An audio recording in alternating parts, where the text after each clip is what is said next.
মিরাজের কপাল বরাবর একটা ছিদ্র হয়ে গেল। কোনো শব্দ করার সুযোগ পেল না। জড় পদার্থের মতো মেঝেতে লুটিয়ে পড়ল।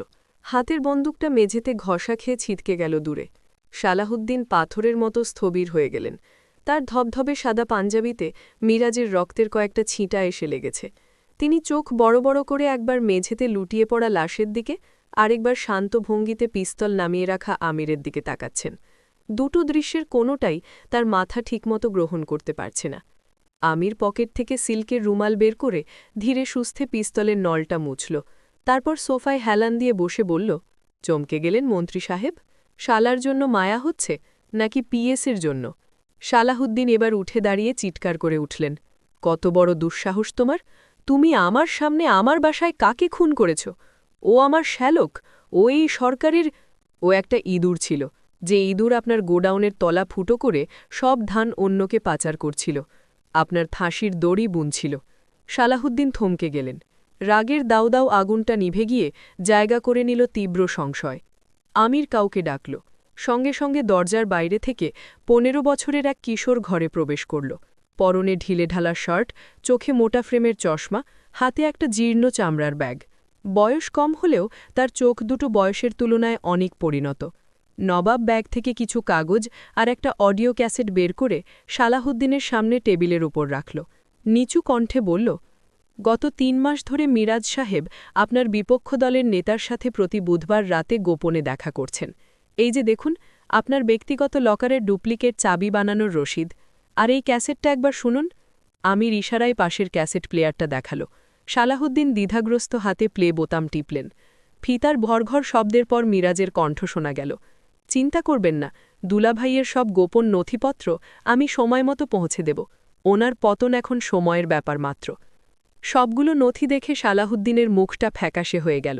তিনি যেন নিজের চোখের সামনে নিজের রাজনৈতিক মৃত্যু দেখতে পেলেন। দেশের এই উত্তাল সময়ে এই ধরনের নথি ফাঁস হওয়ার অর্থ কেবল একটাই, নিশ্চিত পতন। বহু বছরের পরিশ্রমে গড়া রাজত্ব একটা কাপুরুষের বিশ্বাসঘাতকতায় তাসের ঘরের মতো ভেঙে পড়তে পারত। সালাহুদ্দিন ধপ করে সোফায় বসে পড়লেন। আমির শিরদাঁড়া টান টান করে উঠে দাঁড়িয়ে বলল, দুঃসাহস দেখানোর জন্য ক্ষমা প্রার্থী মন্ত্রী সাহেব। মিরাজকে তো আপনি নিজেই খুন করতেন যদি এই প্রমাণগুলো আগে দেখতেন। আমি শুধু নিজেকে বাঁচাতে গিয়ে আপনার কাজটা একটু এগিয়ে দিলাম। এখন আপনার কাজ এই আবর্জনা পরিষ্কার করা, আর আমার পাওনা টাকাটা কাল বিকেলের মধ্যে পৌঁছে দেয়া। আজ আসি, আসসালামু আলাইকুম। আমির আর নবাব ঘর থেকে বেরিয়ে গেল। সালাহুদ্দিন প্রায় ৫ মিনিট পাথরের মূর্তির মতো স্থির হয়ে বসে রইলেন। তার ভেতরে কোনো শোক নেই। বেঈমানদের জন্য শোক জন্মায় না, বরং ধীরে ধীরে তার ধমনীতে প্রবাহিত হতে শুরু করল অপমানের স্রোত। মিরাজ বিশ্বাসঘাতক ছিল, সত্য। মিরাজ তাকে ধ্বংস করতে চেয়েছিল, সেটাও সত্য।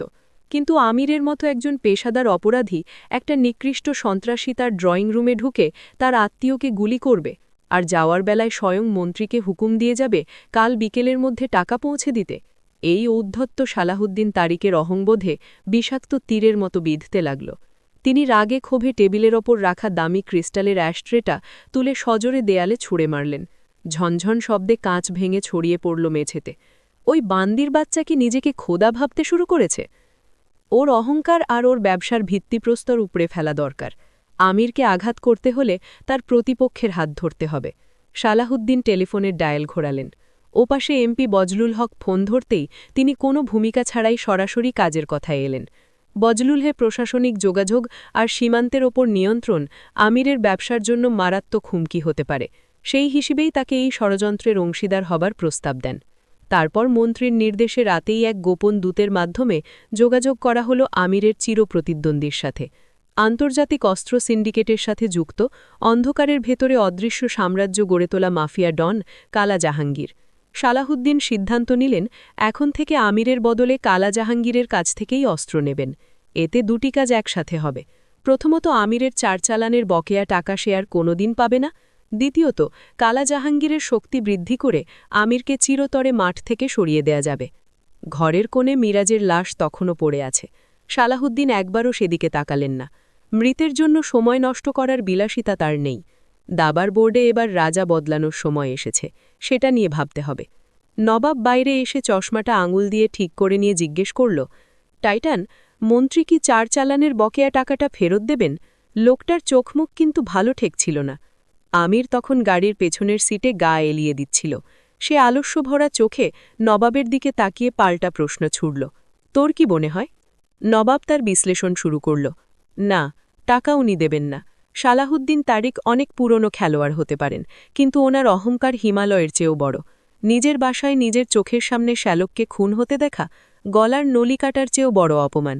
টাকা দেওয়ার বদলে উনি এখন অন্য চাল চলবেন। আমির হাসল, ছেলেটার দিকে তাকিয়ে রইল। নবাবকে একদিন এক ভয়াবহ বলাৎকারের হাত থেকে উদ্ধার করে নিজের আস্তানায় ঠাঁই দিয়েছিল। রাস্তার ধুলোবালি থেকে সে অনেককেই উঠিয়ে এনেছে নিজের স্বার্থে, নিজের শক্তি বৃদ্ধির জন্য। সাধারণ নিয়ম হল, যার কেউ নেই সে তার আশ্রয়দাতার অন্ধ গোলাম হয়ে ওঠে। কিন্তু নবাব আলাদা।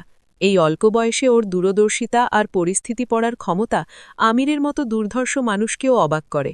নবাব শান্ত, বুদ্ধিমান, কিন্তু প্রয়োজনের সময় সে পশুর মতো হিংস্র হতে পারে। আমির বলল, কি চাল চলবে বলে তোর মনে হয়? উনি কালা জাহাঙ্গীরের সাথে হাত মেলাবেন। আপনার কাছ থেকে অস্ত্র নেওয়া মানে প্রতিটা চালানে আপনার দাপটকে কুর্নিশ জানানো। সালাউদ্দিন আর সেটা সইবেন না। উনি এখন কালা জাহাঙ্গীরকে মাঠে নামাবেন আমাদের পাল্টা শক্তি হিসেবে। সস্তা দরে অস্ত্র নিয়ে জাহাঙ্গীরকে দিয়ে আমাদের রুটগুলো চারদিক থেকে চেপে ধরার চেষ্টা করবেন। আমির নবাবের পিঠ চাপড়ে দিল। একটা ১৫ বছর বয়সী ছেলের মাথায় এতটা হিসাব কষার ক্ষমতা বিরল। নবাব বলল, আমরা এখন কি করব টাইটান? এমনিতেই কালা জাহাঙ্গীর আমাদের রুটগুলো দখল করার সুযোগ খুঁজছে। আমির কোনো জবাব দিল না। তার দৃষ্টি চলে গেল জানালার বাইরে দ্রুতবেগে মিলিয়ে যাওয়া গাছপালার দিকে। পথে অফিসের সামনে গাড়ি থামাতেই আমির নেমে পড়ল। আলমগীরকে দেখামাত্রই সরাসরি কাজের কথায় চলে গেল। শেখের জন্য যে দুটো মেয়েকে আনা হয়েছে, তাদের মধ্যে কারো নাম কি নীলুফার? আলমগীর একটু অপ্রস্তুত হয়ে উত্তর দিল, নাম তো এখনো জানা হয়নি, আমি এখনই লোক পাঠিয়ে জেনে নিচ্ছি। জেনে দ্রুত আমাকে জানাও। আলমগীরের কপালে চিন্তার ভাঁজ পড়ল। সে কৌতূহলী হয়ে জিজ্ঞেস করল, হঠাৎ নাম জানতে চাইছিস কেন? আমার সন্দেহ হচ্ছে ওই মেয়ে দুটোর মধ্যে পদ্মজার কলেজ বন্ধুটা থাকতে পারে। আলমগীর চমকে উঠে বলল, সে কি, নাকের ডগা একটা তীর যে ওই মেয়েটা? আলমগীরের চোখেও দুশ্চিন্তা ঘনীভূত হতে লাগল।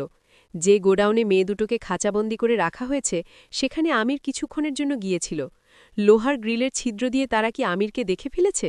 যদি ওখানে সত্যিই নীলুফার থেকে থাকে, আর সে যদি আমিরকে না দেখে থাকে, তবে তাকে ছেড়ে দেওয়া সম্ভব হলেও হতে পারে।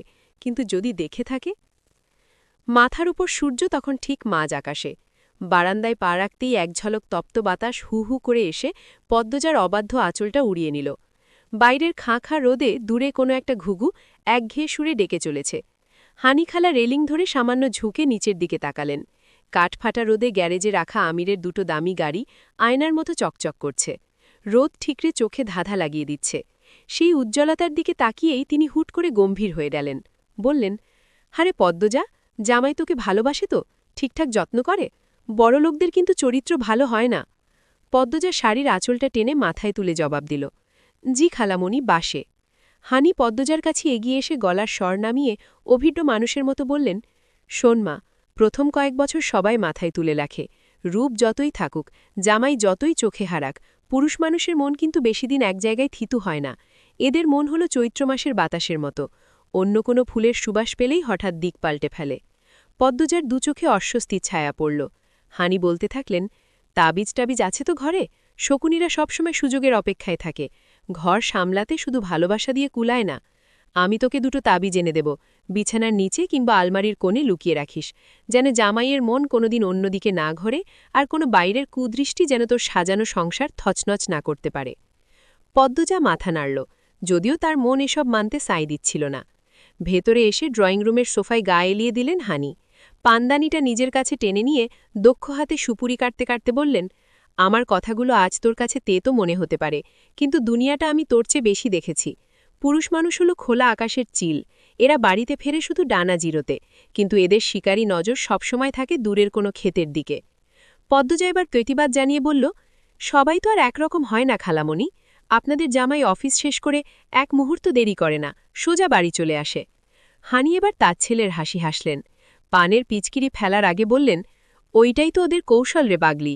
যখন দেখবি হঠাৎ বেশি বেশি সোহাগ দেখাচ্ছে, তখনই বুঝবি মনের ভেতর কোনো চোর লুকিয়ে আছে।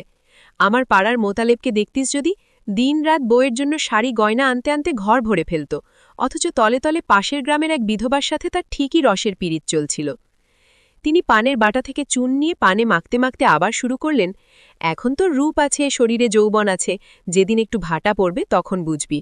পুরুষ মানুষ মৌমাছির মতো, যতক্ষণ ফুলে মধু আছে ততক্ষণ ভনভন করবে। মধু ফুরালে অন্য বাগানে উড়াল দিতে এদের এক মুহূর্ত সময় লাগে না।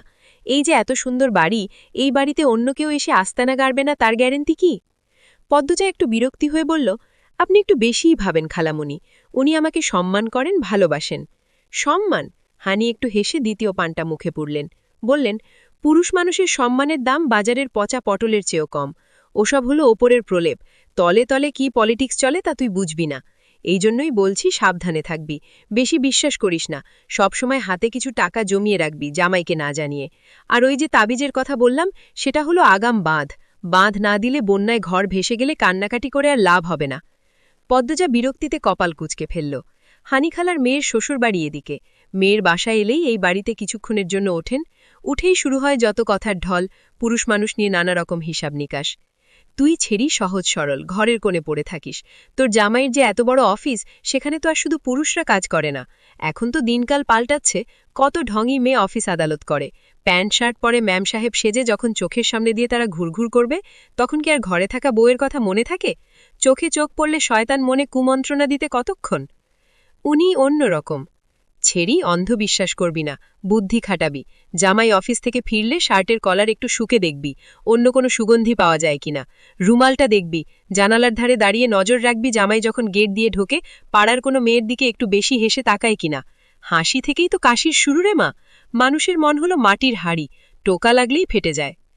পদ্মজার কপালে চিন্তার রেখা দেখে হানিখালা তৃপ্তির হাসি হাসলেন। বললেন, ভয় দেখাচ্ছি না রে পদ্ম, বুদ্ধি দিচ্ছি। আগাম সাবধান থাকা ভালো। আর শুধু নজরদারি করলেই হবে না। পুরুষ মানুষকে হাতের মুঠোয় রাখার আসল জাদু হল সোহাগ। তার শরীর আর মন দুটোই তোর দখলে রাখতে হবে। দেখিস যেন সে কোনোদিন অতৃপ্ত মনে ঘর থেকে না বেরোয়। পদ্মজা এবার লজ্জায় লাল হয়ে মাথা নিচু করে রইল। হানি শাসনের সুরে বললেন, লজ্জা পেলে চলবে না পাগল। তোর মা নাই, খালা হয়ে আমাকেই তো তোকে বোঝাতে হবে। দিনের বেলা জামাই অফিসের বস হতে পারে, কিন্তু রাতে যেন শুধু তোর গোলাম হয়ে থাকে। এমন আদর দিয়ে ভরিয়ে রাখবি। মোনা ঘর থেকে উকি দিচ্ছে দেখে পদ্মজা মিনমিন করে বলল, বাদ দেন না খালামণি। বাদ দেব কেন? আমি কি ভুল কিছু বলছি? বেশি বেশি আদর দিবি। আদরের চোটে এমন পাগল করে রাখবি যেন অন্য কোনো নারী তার সামনে এসে দাঁড়ালেও সে তোকে ছাড়া আর কিছু চোখে না দেখে। পুরুষকে ভোলাতে হয় রূপ আর সোহাগ দিয়ে। রূপ তোর আছে, তাতে সন্দেহ নাই, সোহাগটা লাগবে। ওই যে বললাম তাবিজের কথা, ওইটা হলো বাইরের ঢাল, আর তোর আদর হলো ভেতরের শেকন। এই দুটো ঠিক থাকলে কোনো শকুনি নজর তোর সংসারে ছিদ্র করতে পারবে না। পদ্মজা অষ্ট হয়ে বসে রইল। আরও কতক্ষণ সন্দেহ আর আদর সোহাগের ফিরিস্তি দিয়ে দুপুরের খাবার খেয়ে অবশেষে বেরিয়ে গেলেন হানি। পদ্মজা সদর দরজাটা আটকে দিয়ে দীর্ঘশ্বাস ফেলল। বাঁচা গেল। তারপর গোসলখানায় ঢুকে নিচু কাঠের পিঁড়িটায় বসল। শরীরে প্রথম মগ পানিটা ঢালতেই সর্বাঙ্গে শীতল শিহরণ বয়ে গেল। তার মেঘের আস্তরণের মতো ঘন, কোমর সমান কৃষ্ণবর্ণের চুল, একা হাতেই বিপুল কেশরাশির যত্ন নেওয়া দুঃসাধ্য লড়াইয়ের মতো। কেউ একটু সাহায্য করলে শরীর ও মন দুই জোড়ায়। মোনাকে অনেকক্ষণ আগে বলে রেখেছে আসার জন্য, কিন্তু ফাঁকিবাজ মেয়েটার এখনও দেখা নেই। নিশ্চয়ই বসার ঘরে টিভির নেশায় মজে আছে। বিরক্তি নিয়ে পদ্মজা গলা উঁচু করে ডাকল, মোনা, মোনা, কোথায় তুই? খানিক বাদেই দরজার ওপাশে ভারী পায়ের শব্দ শুনে গেল। পদ্মজা ভাবল আপদটা এলো বুঝি। কড়া কিছু কথা শোনানোর জন্য মুখটা ফেরাতেই তার কথা আটকে গেল গলার কাছে। এ তো মোনা নয়, আমির। আমির খালি গায়ে, কাঁধে একটা ধবধবে সাদা তোয়ালে ঝোলানো। সে দরজার চৌকাঠে থমকে দাঁড়িয়ে বিমোহিত নয়নে তাকিয়ে আছে তার প্রেয়সীর দিকে। কয়েক বছরে ওই দৃশ্যটা আমিরের কাছে একটুও পুরনো হয়নি, বরং প্রতিবারই নতুন নেশার মতো হানা দেয়। পদ্মজার দুধে আলতা শরীরে পানির কণাগুলো মুক্তোর দানার মতো চিকচিক করছে। মনে হচ্ছে ভোরের স্নিগ্ধ শিশিরে ভেজা কোনো এক রাজকীয় শ্বেতপদ্ম তার পাপড়ি মেলে বসে আছে। আমির দুচোখে মুগ্ধতা নিয়ে উচ্চারণ করল, সুবহানাল্লাহ। পদ্মজা অভ্যাসগত অপ্রস্তুত হয়ে তড়াঘড়ি করে ভেজা শাড়ির আঁচলটা টেনে কাঁধ ঢেকে নিল। জিজ্ঞেস করল, আপনি কখন এলেন? আমির পদ্মজার একদম কাছে এসে দাঁড়িয়ে বলল, এমন করে নিজে কি লুকাচ্ছ যেন আমি তোমার বর নই, পরপুরুষ। আমিরের তপ্ত নিঃশ্বাস পদ্মজার ঘাড়ের ওপর আছড়ে পড়তেই সে ঘাড় ফিরিয়ে চোখ তুলে তাকাল। বলল, পরপুরুষের মতোই তো তাকান। আমির হেসে ফেলল। পদ্মজার ঠিক পেছনে রাখা অন্য একটা পিঁড়িতে বসল। তার শক্তপোক্ত হাত দুটো আলতো করে এগিয়ে গেল পদ্মজার মাথায় বাঁধা বিশাল খোপা তার দিকে। শান্ত গলায় বলল, এই তো মাত্রই ফিরলাম। মোনার মুখে শুনলাম তুমি গোসলে ঢুকেছ, সুযোগটা হাতছাড়া করি কি করে, চলে এলাম। পদ্মজা প্রতিবাদ করে বলল, আপনি যান তো মোনা, যান তো, মোনাকে পাঠিয়ে দিন, ওই পারবে। আমির উত্তর না দিয়ে খুব সাবধানে খোপার কাঁটাগুলো এক এক করে খুলে ফেলল। মুহূর্তেই ঘন কৃষ্ণবর্ণের চুলের গোছা ঝর্ণার অবাধ্য স্রোতের মতো পদ্মজার পিঠ ছাপিয়ে মেঝেতে আছড়ে পড়ল। আমির একমগ পানি নিয়ে পদ্মজার মাথায় ঢালল। শীতল জলের ছোঁয়া তালুতে লাগতেই পদ্মজার ভেতরটা কেঁপে উঠল। আমির হাতের তালুতে শ্যাম্পু নিয়ে চুলে বিলি কাটতে কাটতে বলল, মনে মনে তো চাইছ আমি থাকি, আপনি একটু বেশিই জানেন। ভয় পেও না, বিনামূল্যে সেবা দিচ্ছি, কিছু চাইব না। আমি বিনিময় দিতে ভয় পাই না, তাই নাকি, চাইব? পদ্মজার কথাই বলল না। আমির খুব যত্ন নিয়ে আঙুলের ডগা দিয়ে পদ্মজার মাথার তালুতে মাসাজ করে দিতে লাগল। পদ্মজা একসময় নরম স্বরে বলল, অনেক সময় লাগবে, আপনার হাত ব্যথা করবে, ছেড়ে দিন। অত জলদি আমির ক্লান্ত হয় না ম্যাডাম। পদ্মজার ঠোঁটে হাসি ঝুলিয়ে নিথর হয়ে বসে রইল। কিছুক্ষণ আগেই যার হাত দুটো এক পশলা তপ্ত রক্তে রঞ্জিত হয়েছিল, সেই হাতগুলোই এখন পৃথিবীর সবচেয়ে কোমল মমতায় প্রিয়তমার চুলে বিলি কাটছে। কি অদ্ভুত এই বৈপরীত্য! এক হাতে ধ্বংসের তাণ্ডব, অন্য হাতে সৃষ্টির সেরা সৌন্দর্যকে আগলে রাখার আপ্রাণ চেষ্টা। আমিরের ভেতরকার হিংস্র নেকড়েটা পদ্মজার সান্নিধ্যে এসে যেন এক শান্ত পোষা হরিণে পরিণত হয়েছে। যদি সময়টা থমকে যেত? হঠাৎ একটা আতঙ্ক আমিরের হৃৎপিণ্ডকে খামচে ধরল। পদ্মজাকে হারানোর ভয়টা ইদানিং তাকে ছায়ার মতো তাড়া করে ফেরে। কাস্টমস কমিশনার তার নারী পাচারের গোপন নথিগুলো গুছিয়ে ফেলেছে। যে কোনো মুহূর্তে সব সত্য সূর্যের আলোর মতো পরিষ্কার হয়ে সামনে আসবে। যদি এই ঝড় সে থামাতে না পারে? পদ্মজার চোখে নিজের বিভৎস ওপটা আড়াল করতে সে এ পর্যন্ত কত অভিনয় করেছে, কত লাশ ফেলেছে, তার কোনো ইয়ত্তা নেই। কেবল এই একটি মানুষকে হারানোর ভয়ে আমির একাই এক নরক গুলজার করে রেখেছে।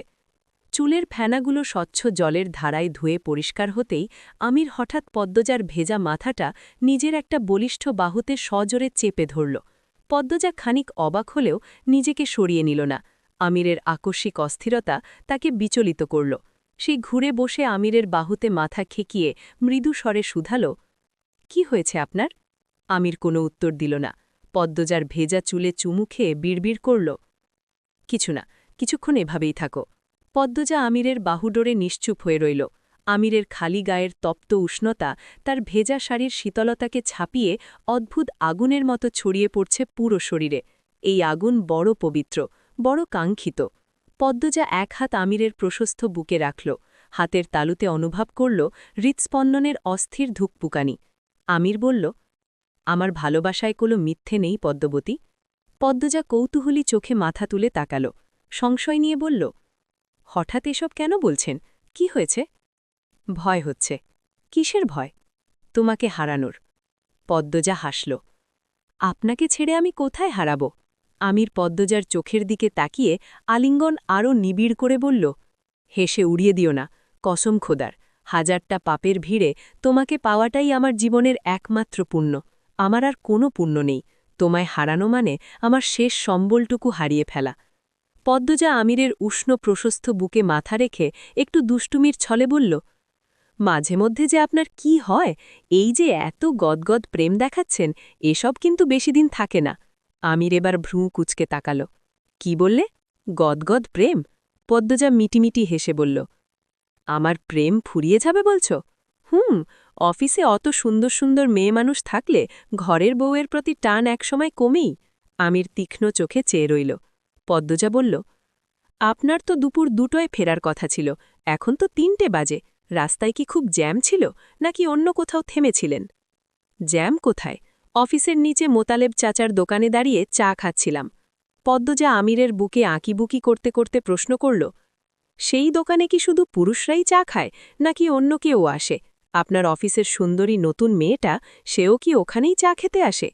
আমির একটু অবাক হয়ে ভাবল, তারপর বলল, কার কথা বলছ? নীলিমা? ও তো চাই খায় না। পদ্মজা নাক ফুলিয়ে গর্বে বলল, ও যে চা খায় না সেটাও আপনার জানা? আমির এবার উচ্চ স্বরে হেসে ফেলল। পদ্মজার নাক টেনে দিয়ে বলল, মিটিংয়ের সময় ও নিজেই বলেছে, আমি আর 10 জনের মতো শুধু শুনেছি। পদ্মজা দায়সারা উত্তর দিল, ওহ আচ্ছা, বিশ্বাস করলাম না। আমির এবার পদ্মজার থুতনি ধরে মুখটা আলতো করে উঁচু করে ধরল, তার চোখের দিকে স্থির হয়ে জিজ্ঞেস করল, আজ কি হানি খালা এসেছিল? পদ্মজা উত্তর দিল না। মৌনতাই সম্মতির লক্ষণ। তাহলে সত্যিই ওই কূটনীতিবিদ হানি খালা এসেছিল। এই মহিলা যেদিনই আসে, পদ্মজার সহজ সরল মনে সংসারের বিষাক্ত কূটনীতি আর সন্দেহের বীজ বুনে দিয়ে যায়। মনে মনে গালি দিল আমির, বজ্জাত মহিলা। সে পদ্মজার চিবুকটা নাড়িয়ে দিয়ে বলল, তোমার কি হিংসে হচ্ছে? আচ্ছা, তুমি চাইলে কালই মেয়েটাকে চাকরি থেকে ছাড়িয়ে দেব। পদ্মজা একটু থমকালো, তারপর আমিরের ভেজা বুকে আঙুল বোলাতে বোলাতে নরম স্বরে বলল, থাক, লাগবে না। মিছে মিছে মেয়েটার চাকরি যাবে, কত ভোগান্তিতে পড়বে কে জানে। আমির দরাজ গড়ায় জিজ্ঞেস করল, তা তোমার সেই মহাজ্ঞানী হানি খালা আর কি কি বিষ ঢালল কানে, শুনি একটু।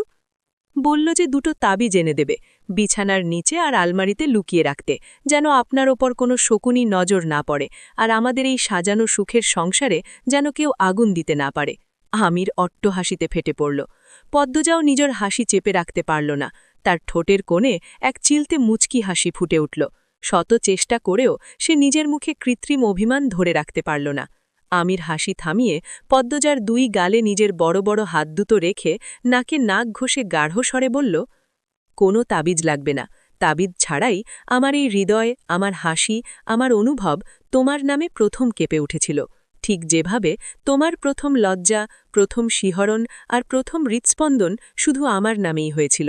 বলতে বলতে আমিরের হাসিটা আচমকা মিলিয়ে গেল, তার কপাল কুঁচকে উঠল, চোখের মণি দুটো হয়ে উঠল তীক্ষ্ণ। সে হঠাৎ গম্ভীর গলায় প্রশ্ন করল, আমিই প্রথম পুরুষ যার জন্য তুমি প্রথম লজ্জায় লাল হয়েছিলে? প্রশ্নের এমন অতর্কিত ধরনে পদ্মজা থমকে গেল। সে আমিরের চোখের দিকে তাকিয়ে স্বতঃস্ফূর্তভাবে বলতে যাচ্ছিল, আর কে হবে? বাক্যটা শেষ করার আগেই তার অবচেতন মন তাকে টেনে নিয়ে গেল কয়েক বছর আগের এক ধূসর অতীতে। চোখের সামনে ভেসে উঠল সুদর্শন লিখন শাহ। মনে পড়ে গেল সেই প্রথম পাওয়া নিষিদ্ধ চিঠির কথা। পদ্মজার কথার মাঝপথে আকস্মিক থমকে যাওয়াটা আমিরের চোখ এড়াল না। সে শীতল কণ্ঠে বলল, থামলে কেন পদ্মজা? আর কে হবে বলে কার কথা মনে পড়ল তোমার? গলার ভেতর তো একটা নাম আটকে গেল মনে হচ্ছে, নামটা বেরোচ্ছে না কেন? পদ্মজা এক ব্যথা আর আরতি নিয়ে আমিরের দিকে তাকাল। অতীতে কোনো প্রেম ছিল না, কোনো গভীর অনুরাগও ছিল না, ছিল কেবল এক কিশোরী মনের সামান্য কৌতূহল। যে মেয়েটির ত্রিসীমানায় কোনো পুরুষ কোনোদিন পৌঁছতে পারেনি, সেখানে সুদর্শন লিখন শাহের প্রেমের চিঠিটা কিশোরী পদ্মজাকে অদ্ভুত শিহরণ দিয়েছিল। সে বারবার চিঠিটা পড়েছিল, অনমনে হেসেছিল। সেখানে কোনো পাপ ছিল না, ভালোবাসা তো বহুদূর। কিন্তু আজ আমিরের সন্দেহের কাঠগড়ায় দাঁড়িয়ে সেই ছোট্ট স্মৃতিটাই যেন এক বিশাল অপরাধে ধরা দিল। আমিরের ভেতরটা তখন রাগে যন্ত্রণায় মুচড়ে উঠছে। পদ্মজার চোখের অস্বস্তি, স্মৃতির গভীরে তলিয়ে যাওয়ার দৃশ্যটা তাকে পুড়িয়ে খাক করে দিচ্ছে। লিখন শাহ পদ্মজার হৃদয়ে থাক বা না থাক, সে যে পদ্মজার স্মৃতির একটা অংশে ভাগ বসিয়ে রেখেছে, তার প্রথম লজ্জার ভাগিদার হয়েছে, এই সত্যিটা আমিরকে কুড়ে কুড়ে খেতে লাগল। মুহূর্তেই আমিরের মেজাজটা সপ্তমে চড়ে গেল। তার ভেতর হিংস্র পুরুষটা জেগে উঠল, যে তার প্রিয়তমার সামান্যতম অংশ অন্য কারো সাথে ভাগ করে নিতে রাজি নয়। সে ঝট করে উঠে দাঁড়াল, রূঢ় স্বরে বলল, শাড়ি পাল্টে ভালো করে চুল মুছে নাও, ঠান্ডা লেগে যাবে। বলেই হনহনিয়ে বেরিয়ে গেল।